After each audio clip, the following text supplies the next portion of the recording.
But at the same time, Italy has overtaken China to have the world's highest reported death toll from the coronavirus. Okay, folks, what you really need to brace yourselves for is going to be a huge increase of the amount of people that's infected in your area, and then also start looking for a huge increase in reports of death from this COVID-19 virus. So what's been happening over the past couple of weeks and happening right now at the time of this video is that this virus is spreading like wildfire through our communities. Folks, we just have to look at the numbers. Just a little bit over a month ago, the United States had 22 confirmed cases, and now just again in just about a month's time, now we are at 86,000 cases. We'll probably be even higher than that when this video actually airs a few hours from now. So here in the next few days, in the next week or so, what's going to be exploding all over the news is just how many sick people that we have,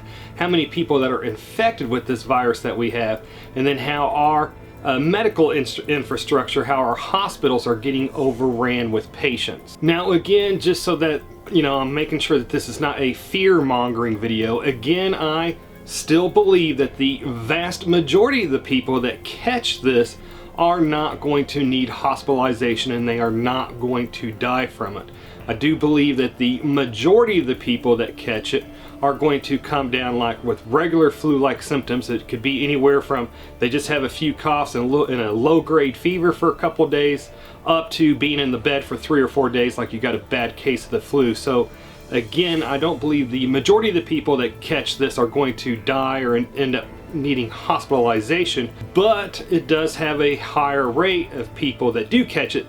Does have a higher rate of people that do need hospitalization to it, and when you have this kind of numbers of people having it, then our medical infrastructure is going to get overran. So here real soon, in the next couple of days to the next week or 2 weeks, if even that long, we are going to start seeing news story after news story of how our hospitals are overran and how people are dying from this, because I believe what the news media is going to do is they're going to focus in on the deaths, because that is what's going to get people to click on their story and read it. And I really do believe that if we were able to wave a magic wand and somehow get the true numbers of people that got infected and recovered from it, then there would be a lot more sighs of relief. But again, my belief is that the news media is really going to focus in on the bad part of this, on the amount of people that's in the hospitals and how the hospitals are being overran, and then of course again on the amount of people that's going to die from it. So folks, what I really want you to remember is when these news stories are just getting hammered in on you about the hospitals being overran and the amount of people that's dying, when these news stories are being hammered into you every day throughout the day, I want you to remember that across the whole world up to this point, there has been about 500,000 people that's been infected with it, and only about 26,000 people have actually died from it. Again, when you look at the whole picture, when you take a step back, of the billions of people that's on this planet, we've only got 500,000 cases, and again like 24 to 26,000 people that have actually died from it. Folks, that's like a town or the size of a small city of people that's actually died from this worldwide. And folks, like I've said in my other videos about this, again, I know those are not the exact numbers, because who's going to believe countries like China or Iran on their numbers? But again, if we take a step back with over 500,000 people that's infected with this, we also, when we take that step back, we also got to see that over 122,000 people at this time have fully recovered from it. And again, I think that if we had the actual numbers of people, the people that actually got infected with it and only had a cough and a low-grade fever for a day or two, those people never got tested. So I think if we had those numbers, the amount of people that were infected and got better would be a huge number, and it would really give a lot of people a sigh of relief especially when all of these news stories start coming in, news story after news story, day after day in the coming weeks. It's really going to freak a lot of people out, but again, I implore you to, again, take a step back and take a total look at all the numbers. Folks, at this time, this is just not appearing to be the next Black Plague for us. Now, there's obviously other concerns of, is this going to have a second wave to it when it comes to the next flu season and stuff like that? But again, take a step back and look at all the numbers as all these news stories starts coming in and hammering you, news story after news story, day after day, of how bad this is. So here's what we've been kind of doing here in my household to try to halfway keep us safe. Now, my son, his school, his preschool has obviously been canceled, so he's at home. My wife is able to work from home, but unfortunately as a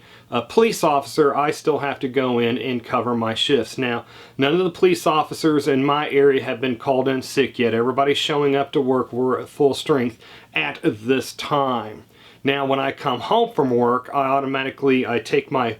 police clothes off, and those go straight into the washing machine, and then we spray down all my gear with Lysol to disinfect it and let it sit in my garage for 10 minutes before it comes into the house, and then I go straight into the shower before I really interact with my family. And we are washing our hands multiple times a day and putting lotion on them too, to keep them from drying out. And then at least every day I am going across every light switch, doorknob, things that we typically touch, the microwave, oven handles or oven dials and stuff like that. At least once a day I am going across every one of those with a bleach and water disinfectant solution to try to, keep any germs or viruses from being spread that way. And every day we make sure that we're getting outside to go for a walk or something like that on my days off. And obviously when we do that, we are staying very far away from other people so that we don't get exposed. Also daily we've been taking Emergen-C and then also vitamin D, because both of those are really supposed to help fight off colds and flus. And in fact, I think even when the Spanish flu was going on, the medical people were actually taking patients outside so they could soak up the sun to get that vitamin D to help fight off respiratory infections and stuff like that. So we've been getting our vitamin C and our vitamin D every day in supplement forms, also when we go outside and get some sunlight. And then I'm also going to be trying to get my hands on some zinc that is supposed to be a good supposed to have some good antiviral properties to it, because my belief, now this is just my belief, I'm not a medical doctor or anything like that, but my belief is that if you have your immune system built up enough that when you get infected with this, if you can keep your sickness at the level where you're still able to get up and move around and eat and stuff like that, that it has a better chance of not developing into pneumonia, which would put you into the hospital with this. And of course I should state that that is for people that don't have that are older and that don't have other underlying medical conditions. So again, folks, just brace yourself for all the news stories that's going to be coming in about how the hospitals are getting overran and how people are dying from it. And then just telling you, when you start seeing those news stories, take a step back, take a look at the big picture, take a look at how many people are in this world, how many people are getting infected with it, and how many people are dying from it, and then how many people are recovering from it. And once you start seeing that bigger picture,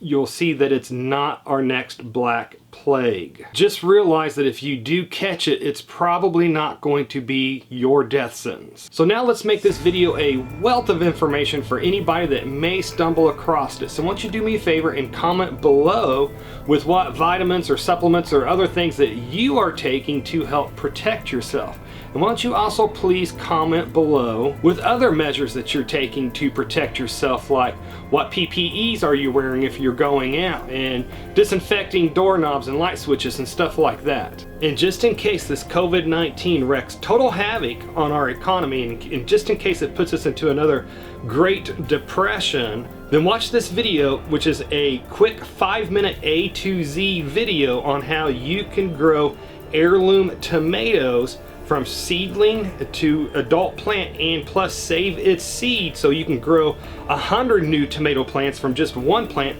all for free. This is something that will feed you should the grocery stores grow bare. So click on the video that should be appearing on the left side of the screen just about now to learn more about that. Anyways, folks, if you made it this far, hey, thank you very much for watching, and I pray that you have a good night.